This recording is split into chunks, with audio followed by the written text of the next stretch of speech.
Hello guys, চলে এলাম আম মাখার ভিডিও নিয়ে। আর এই আমগুলোকে দেখে খুব খেতে ইচ্ছে করছিল, ভাবলাম আম মাখা করে খাই। আর সেই ভিডিওটা তোমাদের সাথে শেয়ার করলাম। তো চলো তোমরা সবাই পুরো ভিডিওটা দেখতে থাকো। আর আমটা ভালো করে ধুয়ে কেটে নিয়েছি, তারপর শিলনোড়ায় একটু থেঁতো করে নিলাম। তো এই আম মাখা করতে গিয়ে আমার স্কুল লাইফের কথা খুব মনে পড়ছিল। এমনভাবে আম মাখা করে খেতাম না, তো হাতে করে একটু নুন নিয়ে যেতাম।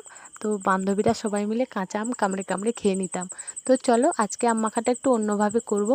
তো দেখো এখানে আমটা থেতো করে পরিমাণ মতো লবণ দিলাম, আর একটু লঙ্কা গুঁড়ো দিয়ে দিলাম। তো তারপরে চিনি দেব। তো আমি একটা আম নিয়েছি, তো কম কম করে সব কিছুই দিচ্ছি।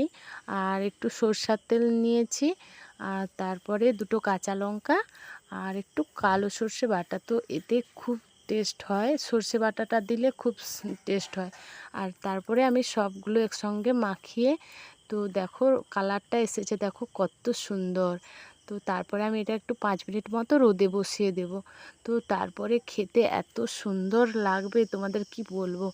তো দেখেই তো আমার জিভে জল চলে আসছে। তো তোমাদের কেমন লাগছে এই ভিডিও, কমেন্টে জানাবে।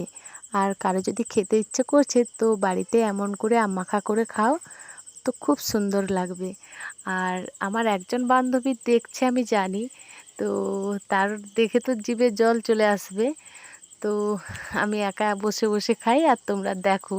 তো খুব সুন্দর হয়েছে। তো তোমরাও এমন করে বাড়িতে আম মাখা করে খেতে পারো। তো এত ভালো লাগছে, তোমাদের কি বলবো। তো চলো এই ভিডিওটা এ পর্যন্তই থাক, দেখা হবে পরে ভিডিওতে।